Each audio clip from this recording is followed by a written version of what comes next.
The message arrived at 3 in the morning, and Dr. Elena Vasquez almost deleted it because she thought it was spam. She had been sleeping in her small apartment on Luna Station, dreaming of nothing in particular, when her personal terminal began to glow.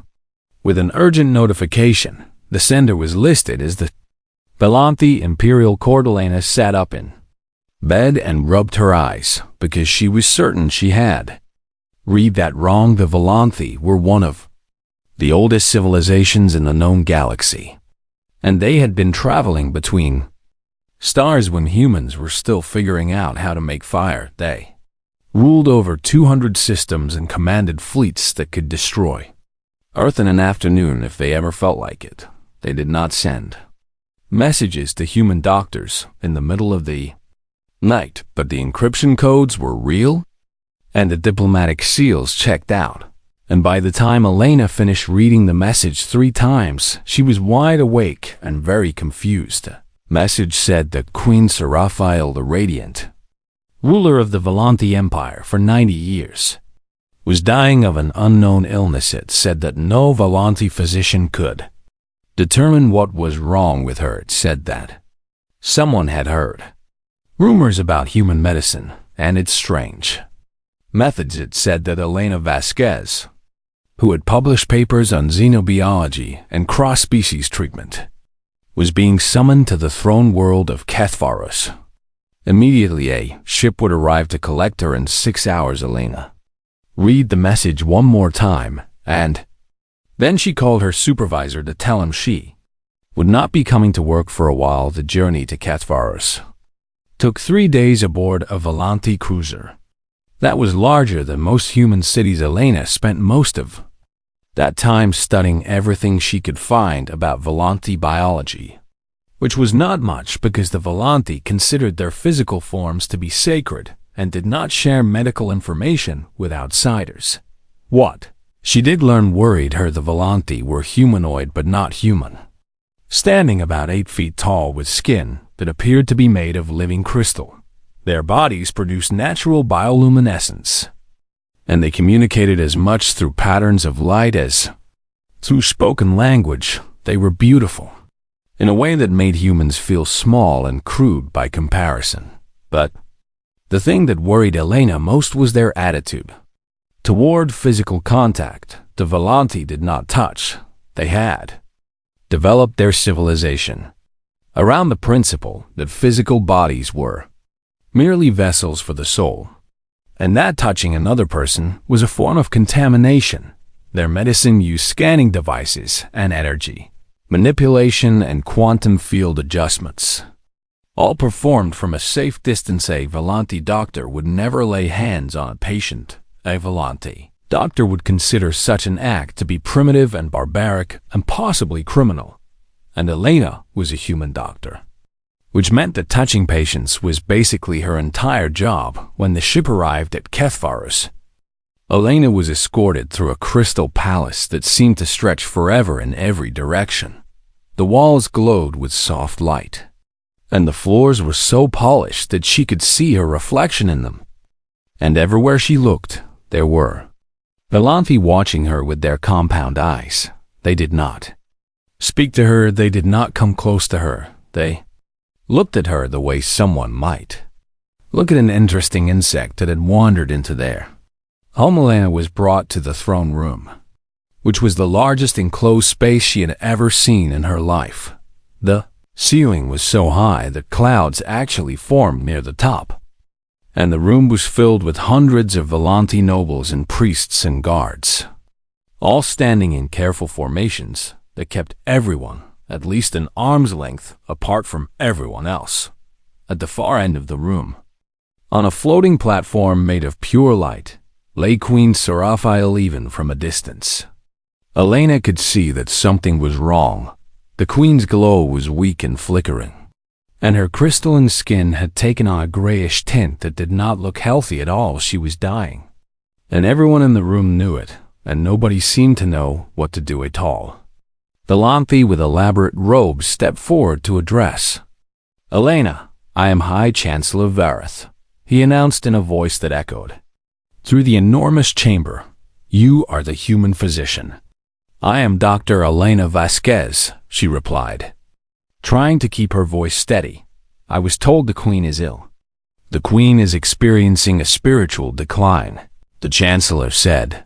Her energy matrix is weakening, and her divine essence is fading, and our finest physicians have been unable to reverse the process.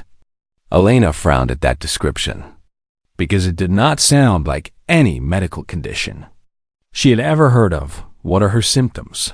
She asked. Her divine light grows dim, the Chancellor said. Her sacred form weakens with each passing day. But what does she feel? Elena pressed. Is she in pain? Does she have a fever? Is she having trouble breathing? The Chancellor stared at her as if she had asked what color the Queen's soul was. These are physical concerns, he said slowly. We are speaking of spiritual matters. I am a doctor, Elena said. Physical concerns are what I do. The Chancellor made a gesture that might have been dismissive or might have been confused, and he waved toward the floating platform where the Queen lay. You will examine her, he said. You will determine if there is any physical component to her condition. Though I assure you there is not, because our scans have found nothing. Your scans, Elena said. What kind of scans? Energy matrix analysis, quantum field mapping, spiritual resonance detection. The Chancellor listed the most advanced diagnostic techniques in the galaxy. Elena pulled out her own scanner, which was about the size of a brick and looked like a toy compared to the elegant Volanthi technology all around her. And did anyone try just looking at her? She asked. Did anyone take her temperature or check her pulse or press on her stomach to see if anything hurt? The silence that followed was so complete that Elena could hear her own heartbeat.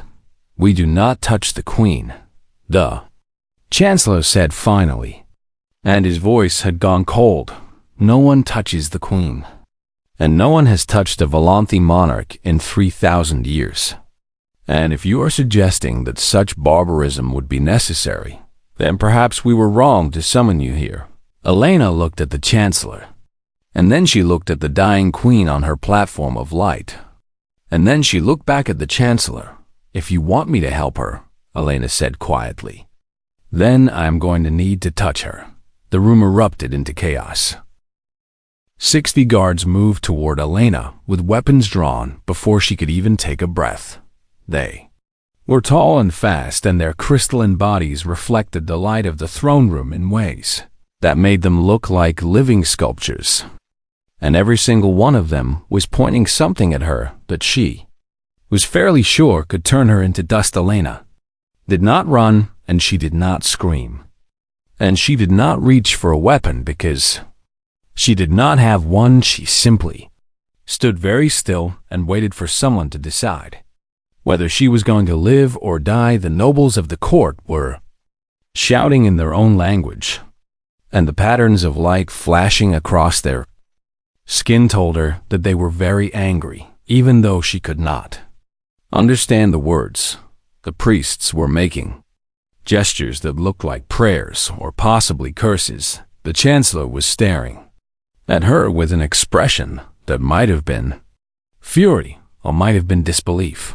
You dare, he said finally, and his voice cut through all the other noise like a knife. You dare to suggest contaminating the divine form of our Queen. I suggest saving her life, Elena replied. And she was surprised at how calm her own voice sounded.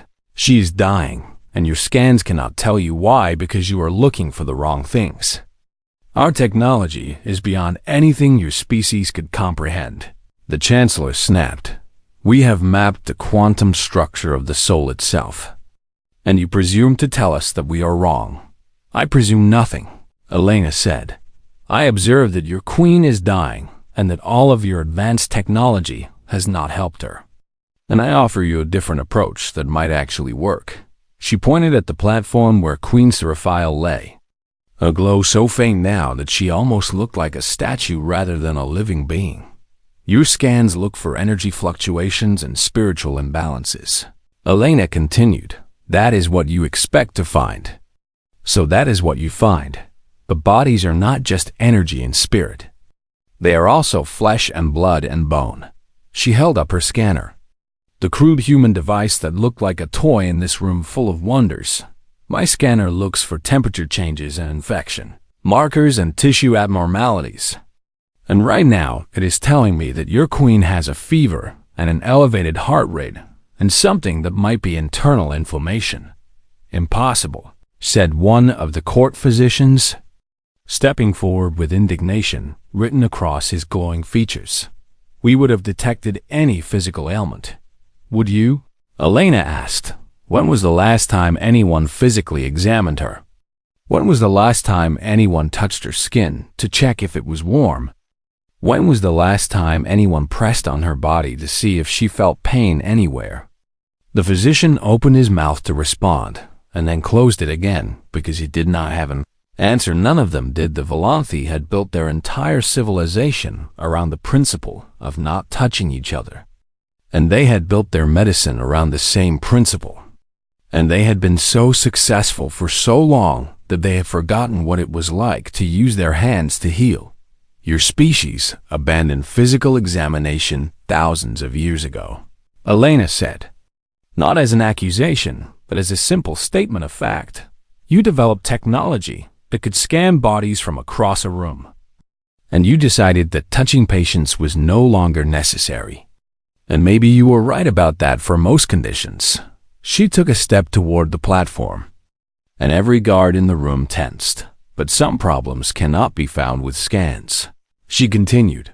Some problems only reveal themselves when you press on them and ask if they hurt. And I believe your queen has one of those problems. The Chancellor looked at her for a long moment, and she could see the conflict playing out across his features in patterns of shifting light. He wanted to have her killed for suggesting such a thing, but he also wanted his queen to live. And he was beginning to suspect that this small human woman might be the only person who could make that happen. Even if what you say is true, he said slowly, we cannot permit you to touch the queen. The laws are clear, and the traditions are ancient, and the consequences would be catastrophic. More catastrophic than her death. Elena asked. The Chancellor did not answer. From the platform above them came a sound that silenced every other voice in the room.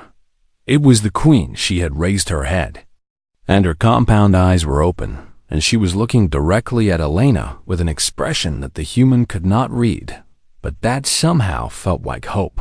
Let her try, Queen Seraphile said, and her voice was weak but clear. Let the human doctor try her primitive methods. My queen, the Chancellor protested. The contamination alone could accelerate your decline, and the scandal would destabilize the entire court. The court will survive scandal, the queen replied. I am not sure it will survive my death.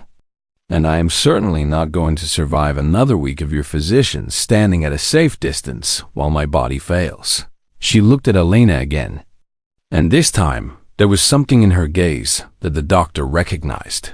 Immediately, it was the look of a patient who had given up on the people who were supposed to help her, and who was now placing all of her remaining hope in a stranger. Come, the queen said. Examine me, human doctor, and tell me what is killing me. Elena walked toward the platform, and with every step she felt the weight of 1,000 gazes pressing down on her. Guards did not stop her because they could not disobey their queen, but they tracked her with their weapons, and she knew that they tracked her with their weapons, and she knew that the slightest wrong move would end her life. She reached the edge of the platform and looked up at the dying monarch. Queen Seraphile was beautiful in a way that was almost painful to look at, with crystalline skin that caught the light and compound eyes that held depths Elena could not comprehend, even weakened and fading. She radiated a dignity that made the human feel very small, but Elena had treated presidents and generals and the wealthiest people in human space. And she had learned long ago that underneath all the power and prestige, everyone was just a body that could break. I need to touch you, Elena said quietly. I need to press on your abdomen and feel for abnormalities. And it might be uncomfortable. I understand, the Queen replied. Do what you must. Elena reached out her hands. The entire court held its breath. For the first time in 3,000 years, a living being laid hands upon the divine form of a Volanti monarch. Elena placed her hands on the Queen's torso, and the entire court fell silent. It was not the silence of shock, although there was certainly plenty of that. It was not the silence of outrage, although she could feel the anger radiating from every corner of the enormous room. It was the silence of a civilization watching its oldest and most sacred taboo shattered by the small, warm hands of a human woman who stood barely 5 feet tall.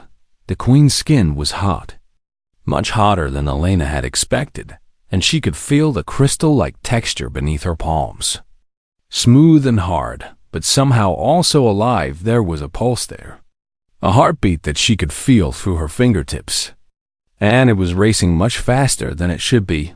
You have a fever, Elena said, keeping her voice calm and professional, a significant one. Probably for several days at least.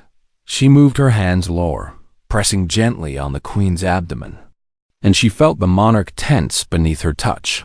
Does this hurt? She asked. No, the Queen replied. Elena pressed in a different spot. How about here? A little uncomfortable, but not painful.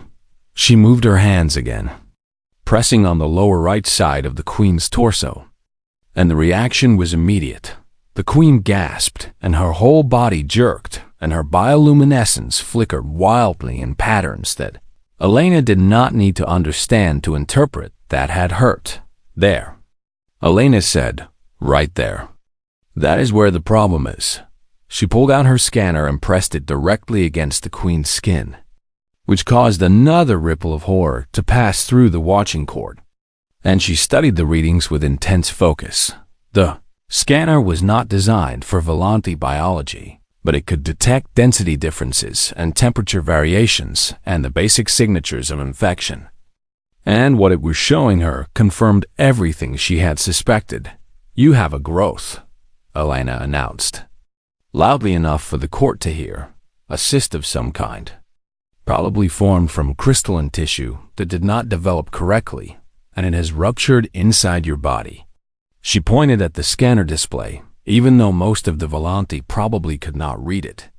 The fluid from the cyst has been leaking into your body cavity for what looks like, at least, 2 weeks, and it has caused a severe infection that is spreading through your system. Impossible, the chief court physician declared, stepping forward with his elaborate robes swirling around him. Our scans would have detected any such abnormality. Your scans were looking for energy disruptions and spiritual decay. Elena replied, they found exactly what they were looking for, because that is how scans work. You see what you expect to see. She turned back to the Queen, who was looking at her with those deep compound eyes that seemed to hold entire galaxies within them. You are not dying of spiritual decline, Elena said. You are dying of an infection caused by a physical mass pressing on your organs. And if we do not remove it soon, then all the spiritual healing in the galaxy will not save you. Can you remove it? The Queen asked, and her voice was stronger now, as if the simple act of being touched had given her some measure of hope. Yes, Elena said, but I will need to cut you open to do it. The court exploded into chaos for the second time. That day voices shouted in languages Elena did not understand, and lights flashed across crystalline skin in patterns of fury and fear. And guards moved forward with weapons raised, as if they intended to kill her right there on the spot. But the Queen raised one hand, a simple gesture that should not have been visible in all that confusion. And somehow every single person in the room fell silent immediately. Explain. Queen Seraphile said. Elena took a deep breath and organized her thoughts, because she knew that the next few minutes would determine whether she lived or died. The growth inside you is too deep to remove without surgery. She said, I will need to make an incision in your body, reach inside, and physically remove the mass with my hands. She let that sink in for a moment before continuing. I will need to stitch the incision closed afterward using thread and needle, which I understand your civilization abandoned as primitive technology thousands of years ago. But it works and it will heal. You are describing butchery, the Chancellor said, his voice thick with disgust. I am describing medicine. Elena replied, the kind of medicine that saves lives when nothing else works. She looked around the room at all the hostile faces and all the weapons pointed in her direction. And she knew that she was asking these people to abandon everything they believed in. I understand that this is horrifying to you, she said. More gently now. Your culture has taught you that physical contact is contamination, and that bodies should never be opened, and that the kind of medicine I practice is barbaric beyond words.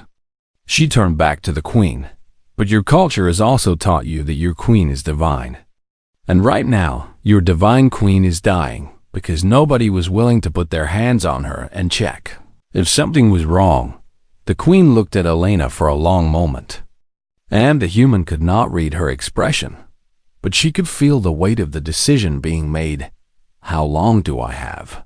The queen asked. Without surgery, maybe 2 days, possibly 3 if you are lucky. And with surgery, a good chance of full recovery, Elena said. The infection is serious, but not yet beyond treatment.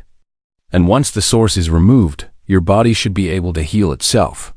The queen closed her eyes, and for a moment she looked very old and very tired, like someone who had been carrying an impossible weight for far too long. Do it, she said finally. Perform your surgery, human doctor. And if I die, then at least I will die having tried something new. The Chancellor stepped forward with his hands raised in protest. My queen. The scandal alone would tear the court apart. And if she kills you, then we will have a succession crisis on top of everything else. If she does nothing, then I will definitely die, the queen replied. At least this way there is hope. She opened her eyes and looked at Elena with something that might have been trust or might have been desperation. Give me hope, human, and I will give you anything you ask for in return. Elena nodded and began to prepare for the most important surgery of her life. They gave Elena a chamber to work in, a room made of crystal that was normally used for the most sacred spiritual rituals of the Volanthi people. They gave her assistants, 3 young Volanthi who had volunteered despite knowing that their careers would be ruined by participating in such barbarism. They gave her 6 hours. The Chancellor made that very clear when he escorted her to the surgical chamber with a dozen armed guards following close behind. You have 6 hours to complete your procedure, he said in a voice that was cold and hard like the crystal walls around them. After that, regardless of outcome, you will face judgment for the crime of touching the divine form. And if I save her, Elena asked, then the court will debate whether to exile you or execute you, the Chancellor replied. If you kill her, there will be no debate. Elena did not argue because there was no point in arguing. She simply walked into the chamber and began to prepare for the surgery that would either save the queen's life or end her own. The assistants were useless at first, flinching every time Elena touched an instrument and backing away whenever she moved too close to them. They had never been in the same room as someone who touched other people so casually, and the experience was clearly overwhelming for them. But Elena had worked with frightened assistants before, and she knew how to give clear, calm instructions that left no room for hesitation. You, she said to the tallest one, will monitor her vital signs and tell me immediately if anything jigs. You, she pointed to the second, will hand me instruments when I ask for them, and you will touch them directly because I do not have time for you to use telekinesis. And you, she looked at the third, will hold the light source steady over the surgical area and you will not move it, no matter what you see." The assistants looked at each other with expressions of pure terror. But they nodded and moved into position because the queen had ordered them to help, and they would not disobey their queen, even if it meant touching things with their hands. Elena turned to the operating table where Queen Seraphiel lay, her bioluminescence flickering weakly in the soft light of the chamber. "I'm going to give you something for the pain," Elena said. "It will make you sleepy, and you probably will not remember much of this." "I want to remember," the queen said. "I want to know what it feels like to be healed by human hands." "It will feel like pain," Elena replied honestly. "The medication will help, but it cannot eliminate everything. And there will be a period of recovery afterward that will be uncomfortable." "I have ruled an empire for 90 years, the queen said with a faint smile. "I think I can handle a little discomfort." Elena administered the sedative and waited for it to take effect, watching the queen's bioluminescence slow and dim as she drifted into a state that was not quite sleep, but not quite waking. Then she picked up her scalpel and got to work. The court physicians had demanded that monitors be installed in the chamber so they can observe the procedure. They said it was for documentation purposes. But Elena knew they wanted to watch the queen die so they could properly consecrate her passing.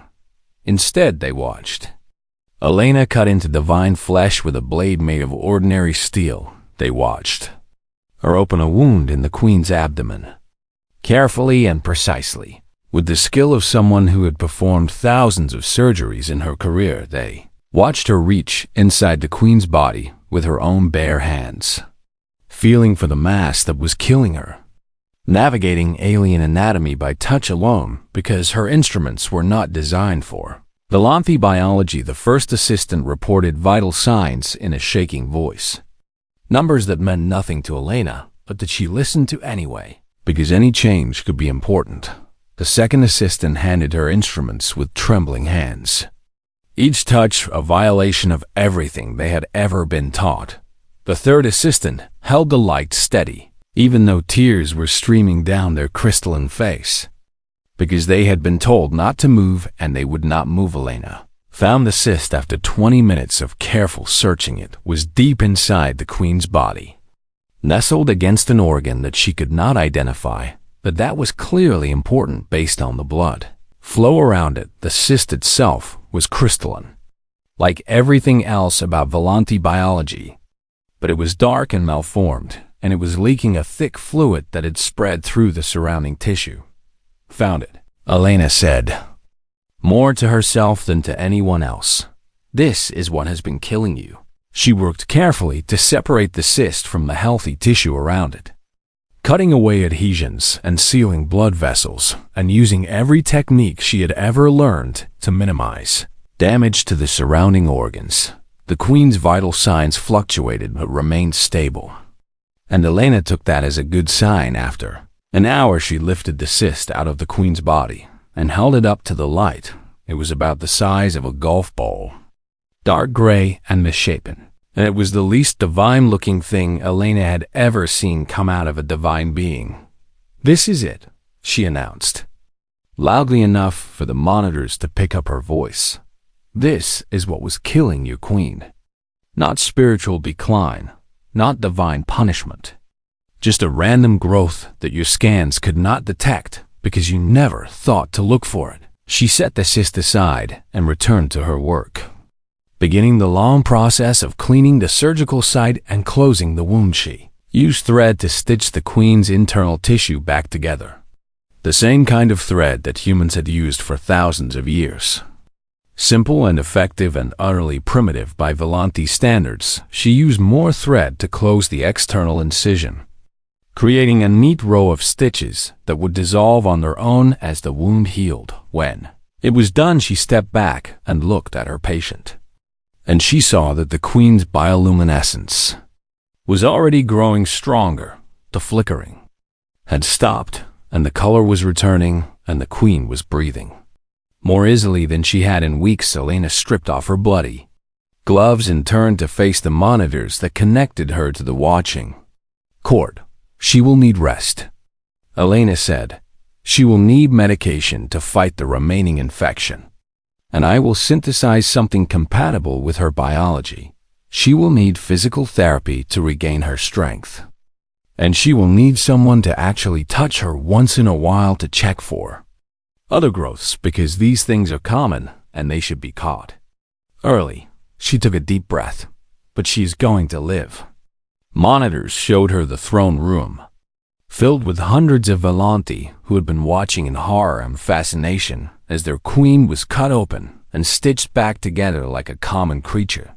They were silent now, all of them, staring at the screens with expressions that Elena could not read. She did not know if they were grateful or furious or something in between. She supposed she would find out soon enough. The queen woke on the third day after the surgery. Elena was still there, sitting in a chair beside the royal bed, because she had refused to leave despite the chancellor's increasingly angry demands that she be taken into custody. She is my patient, Elena had said every time they tried to remove her. I will stay with her until she is recovered. The guards could have dragged her away by force, but they seemed uncertain about what to do with a woman who had just saved the queen's life by committing what most of them considered to be the worst crime imaginables. So they let her stay. And she stayed, sleeping in her chair and waking every few hours to check the queen's vital signs and change her bandages and administer the medication she had synthesized in a laboratory that the court had very reluctantly provided. She had held the queen's hand during the fever dreams, those terrible hours in the night when the infection fought back against the medication and the queen cried out in languages Elena did not understand. She had wiped the queen's brow with cool water when the temperature spiked, and she had spoken soothing words even though she knew the queen probably could not hear them. She had done all the things that human doctors did for their patients, all the small acts of care and comfort that required physical presence and physical touch, all the things that the Volanti had forgotten how to do. Now the queen was awake, her eyes opened slowly, those deep compound eyes that seemed to hold entire galaxies within them. And she looked at Elena with an expression that the human could not quite read. You are still here, the queen said, and her voice was rough but strong. I'm your doctor, Elena replied. I stay until you are well. The chancellor wants to execute you, I know. The high priest wants to exile you to a barren world where you will die slowly of starvation. I heard something about that, yes, the queen smiled. And it was a strange expression on her crystalline features, something that Elena had never seen a Volanti do before. I told them both that if they touched you, I would have them fed to the void between stars. Elena blinked. That seems like an overreaction. You saved my life. The queen said simply, more than that. You showed me something that I have forgotten. Something that my entire civilization has forgotten for 3,000 years. She reached out slowly and carefully, and she took Elena's hand in her own. The queen's skin was cool now, the fever broken, and the crystal-like texture was smooth against Elena's palm. You touched me, the queen said. You cut me open and reached inside my body and pulled out the thing that was killing me. And you did it all with your hands.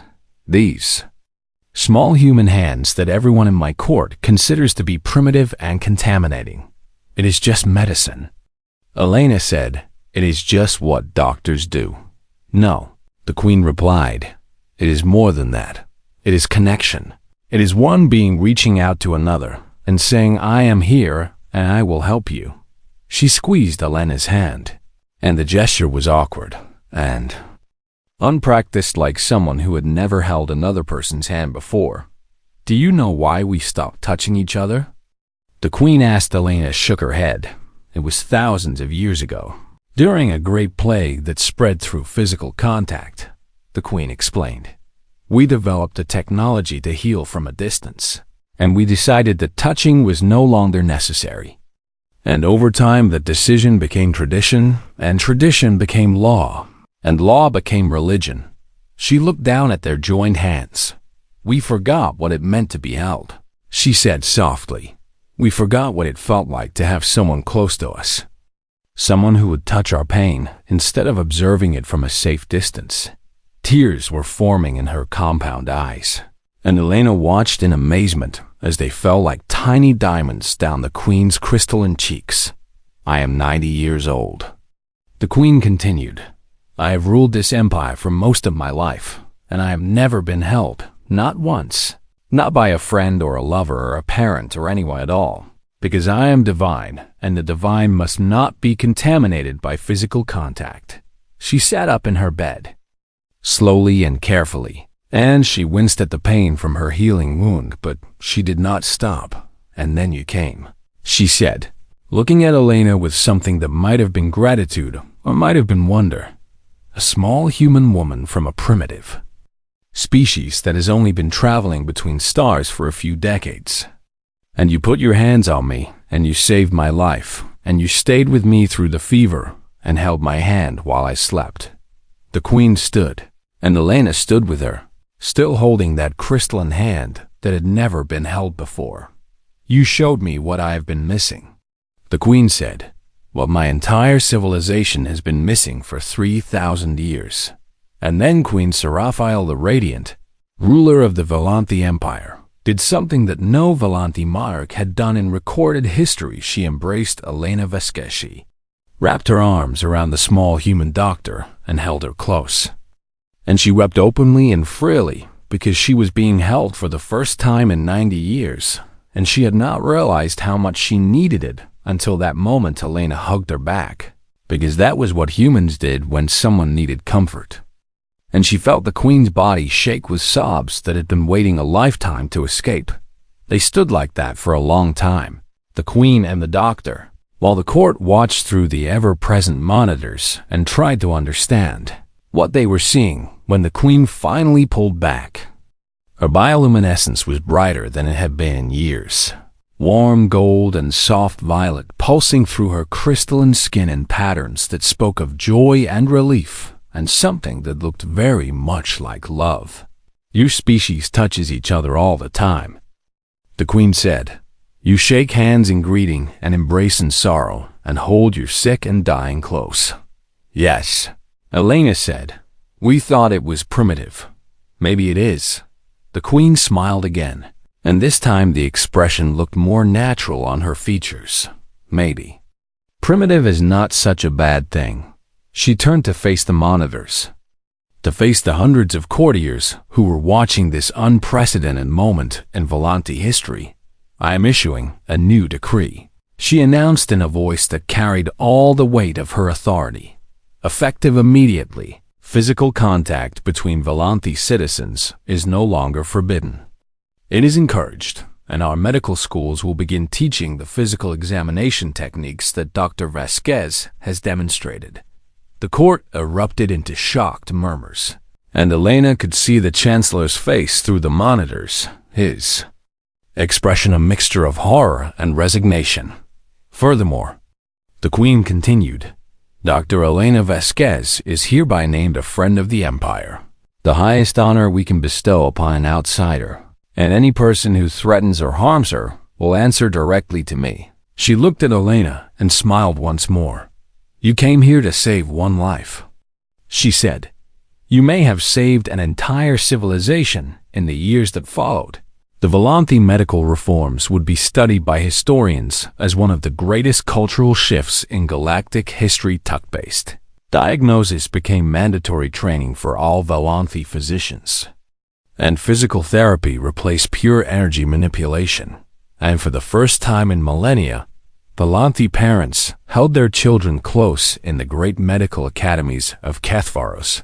A new statue was erected in the central courtyard, depicted a human woman with her hands extended, palms open, ready to heal, and the inscription at the base read simply, "She reached out when all others stood apart."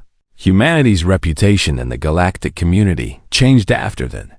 They were still young and still primitive in many ways, but they had something that the elder races had forgotten. They were not afraid to get their hands dirty. They were not afraid to touch And sometimes, that was exactly what the galaxy needed.